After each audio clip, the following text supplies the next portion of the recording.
Unfortunately, this Moroccan guy had tried LSD. Listen. Assalamu alaikum, Akhi Adam. So I took LSD, and all of a sudden the effects started hitting hard, and all of a sudden I started losing the feeling of reality. Started losing the sense of my body. I couldn't feel my friends, so when I touched them, I couldn't feel them, and all of a sudden we felt like we are connected. I felt like, at a certain moment we felt like we got fused into together. I started to, get hold of anything that made sense to me. So I started shouting my kid's name, and I started try to remember that I have a wife, I have a family, calling their names out loud. And all of a sudden I felt like the entire world is looping backward.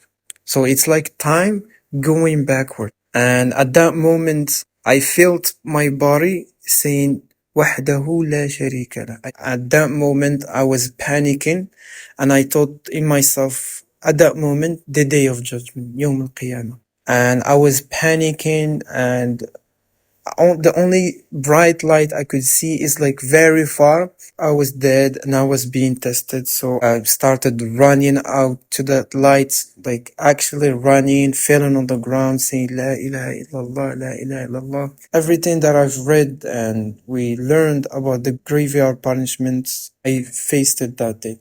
I felt the pain, bad smell, felt so many things that I cannot explain. Still to this day, there's like no words to explain those things because I've seen my entire life flashing in front of me.